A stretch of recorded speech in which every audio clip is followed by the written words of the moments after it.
Olá, turma, tudo bem? Então, falando um pouquinho mais de tosse, eu vou falar para vocês de uma tosse que não é provocada por doença respiratória.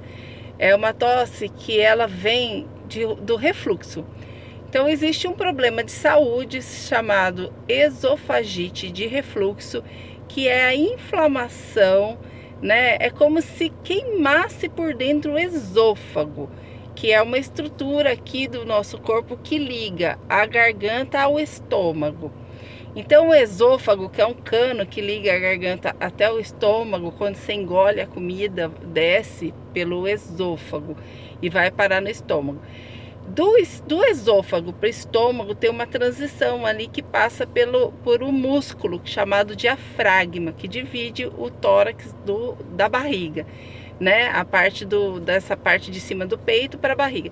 Então esse músculo, ele meio que prende ali a boca do estômago para o ácido não refluir. Ele tem um anel ali que prende. Quando ele fica mais frouxo, ou quando o estômago sobe um pouquinho para cima, que a gente chama hérnia de hiato, e nós podemos falar disso em outra situação, quando acontece de ficar frouxo ali, isso acontece muito em pessoas que têm mania de dormir depois do almoço. Então, né? Principalmente os mais fofinhos que dormem depois do almoço, com o tempo, aquilo vai afrouxando essa passagem e o líquido do estômago sobe para o esôfago, inflamando o esôfago, queimando às vezes o esôfago por dentro. E em determinadas situações, esse líquido sobe tanto que ele chega a entrar, porque da boca passa o ar vai para a traqueia, ou a gente come alguma coisa e a saliva e alguma coisa que a gente come vai para o esôfago. São dois canos, um do lado do outro.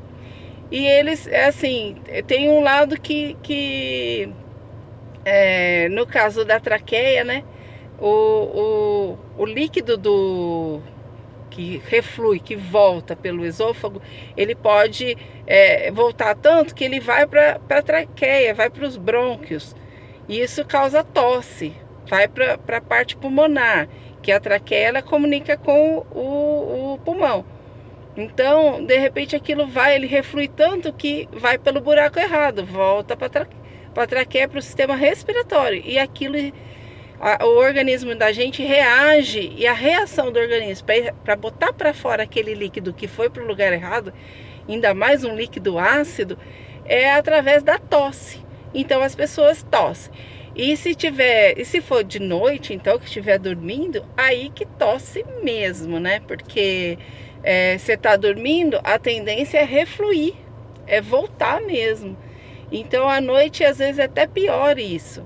De dia a gente só ouve falar de pacientes que têm tosse de dia enquanto estão eretos, enquanto estão na posição sentada ou em pé, quando é muito refluxo. Agora, quando é só um pouquinho assim de refluxo, é mais à noite, que é a posição mesmo. Deitada não ajuda, né? Que daí você tá deitado ali, volta aquele líquido, né? E você tá deitado, ele fica mais fácil de errar o buraco, né? Como se diz.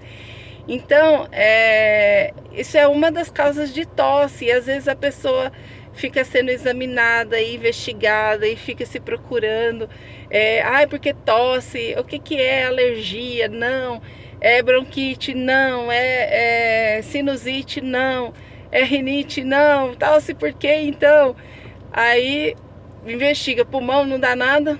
Quando vai ver, faz uma endoscopia, tá lá o sinal de que o ácido está subindo, né? Que é aquela inflamação do esôfago, que já é um sinal, né? Que dá para ver na endoscopia as lesões do esôfago que são feitas pelo ácido, que não deveria estar passando mais, não deveria passar por ali. O ácido é do estômago para lá, e fica só no estômago, nem para baixo não fica só lá no estômago, né? Não deveria sair de lá. Só que por conta desse alargamento, dessa frouxidão, né? Fica frouxo ali, principalmente quem tem essa mania de dormir depois do almoço, né? Tem esse hábito de dormir depois do almoço. E quando a gente é gordinho, aí é mais fácil ainda, né? Porque o estômago fica super cheio, a chance de voltar é enorme. Tem gente que sente aquilo assim na garganta mesmo, aquele ácido, aquele líquido que volta, né? Bebezinho tem muito refluxo, né? Então, e pode ser causa de tosse em bebezinho, né? Também a situação do refluxo. Mas meu negócio são os adultos, né? E de preferência os de mais idade. Então, bebezinho eu vou deixar para os pediatras. E a dica é essa, gente, com relação à alimentação. Gente, depois que almoçou, quando a comida é pesada, de difícil digestão, principalmente, tem gente que reflui até com água.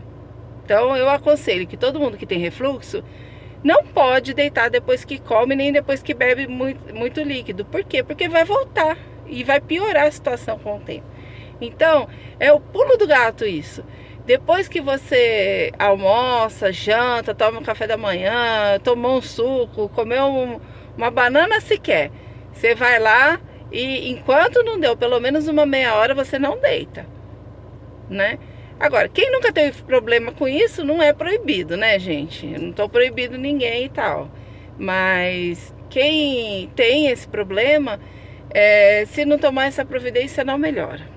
E eu vou falar pra vocês, já passei por isso.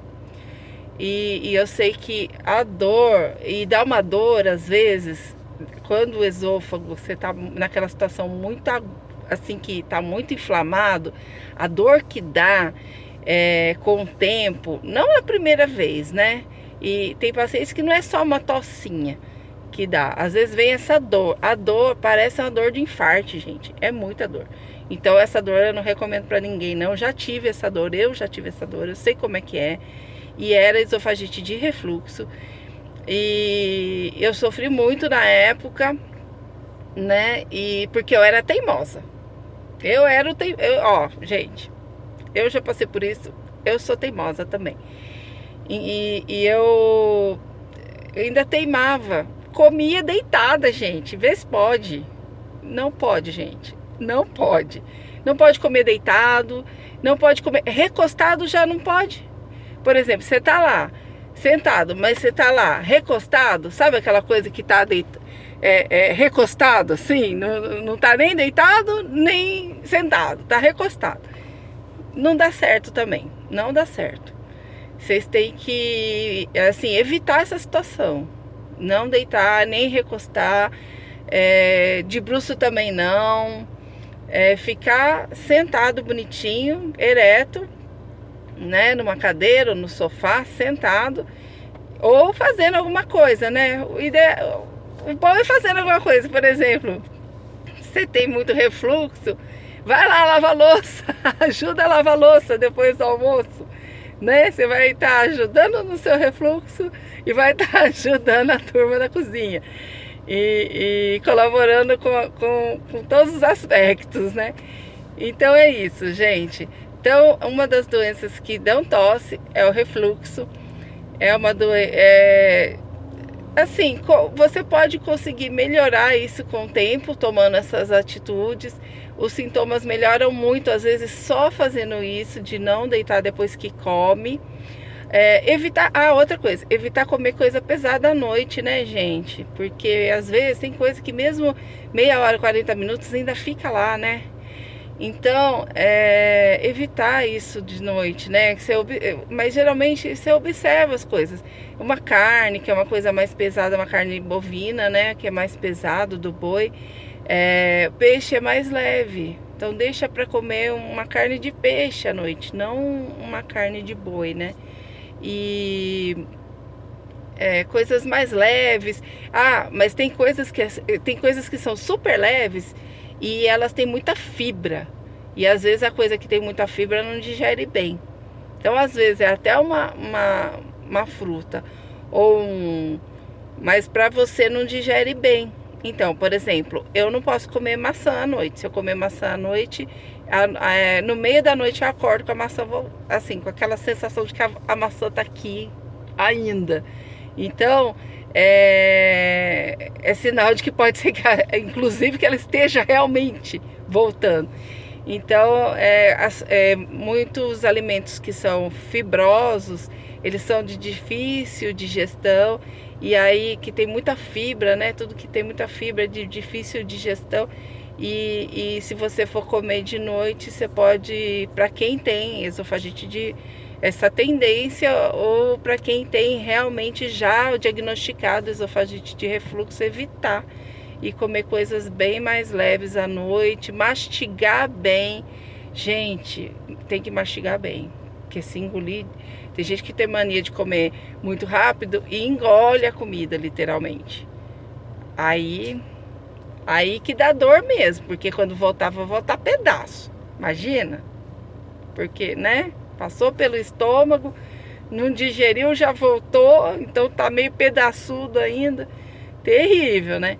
Então isso tudo pode dar muito desconforto, pode dar, inclusive, falta de ar. Quem tem bronquite, eu tenho bronquite também, né? Quem tem bronquite, como eu, e ainda por cima tem refluxo, eu já passei por isso, infelizmente eu já passei por isso, e tem refluxo, gente, vou falar pra vocês, aí você tosse e ataca a bronquite e começa a chiar o peito. Pensa num balaio de gato que dá. Então, assim, tem que vigiar muito, cuidar muito, porque parece que é uma doença, às vezes, simples, que você, né, mas não é. Tem remédio que trata? Tem remédio que ajuda bastante. O gastroenterologista é o especialista que trata esse tipo de problema e que faz um diagnóstico. Tem vários tipos de exame para fazer o diagnóstico de esofagite de refluxo, não é só a endoscopia. Hoje em dia a endoscopia é um exame muito tranquilo, não tem mais tanto sofrimento como era antigamente para fazer endoscopia tranquilo. Tem um outro exame que mede a acidez, né? Então é um exame de pH-metria, que mede a acidez do esôfago ali, para ver se aquilo está refluindo. São vários exames assim que são feitos para o diagnóstico de esofagite de refluxo. Então eu aconselho vocês a procurar o gastroenterologista. Eu não sou gastroenterologista, eu trabalho na área de cardiologia, né? E já tem muitos anos, já tem 20 anos que eu trabalho na área de cardiologia, aqui em Cacoal, no Hospital Regional, e eu trabalho há 10 anos, mas há 20 anos em Cacoal, nessa área. Mas eu já, como são 20 anos, eu já tive contato com muitas coisas, com muitos tipos de doença, com muitas complicações junto com pressão alta, junto com diabetes, junto com infarto, junto com derrame, junto com tudo, junto com coisas que tem a ver com o coração. O paciente é um conjunto que vem com tudo. E às vezes você pega um paciente que a gente está suspeitando que é uma coisa do coração e a gente acaba descobrindo que não é só aquilo, ou às vezes não é nada daquilo. O que está incomodando mais são outros problemas em outro pedaço do corpo, que parece que não tem nada a ver, mas que o corpo é um todo, né, gente? O corpo tem tudo a ver com tudo. Então, se você tá com um problema num pedaço do corpo, você tem que pôr sentido no resto todo, né? Não é só falar assim, eu tô com dor no peito, e não falar que tem uma dor de cabeça, não falar que tem uma dor nas pernas, porque às vezes a dor nas pernas tem a ver com a má circulação, que tem a ver com a dor no peito. Então é tudo isso. Mais devagar, é muita coisa, a gente vai conversando, vai falando. Tem pessoas que não me conhecem direito, tem pessoas até que perguntam o que eu faço. Gente, eu sou médica, né? Então eu falo tudo isso com propriedade, porque tem muitos anos já de formada, mais de 20 anos de formada, na realidade 24 anos eu vou estar fazendo em junho de formada, então eu tenho bastante experiência para estar falando isso para vocês, tá bom? E vamos nos falando. Grande abraço.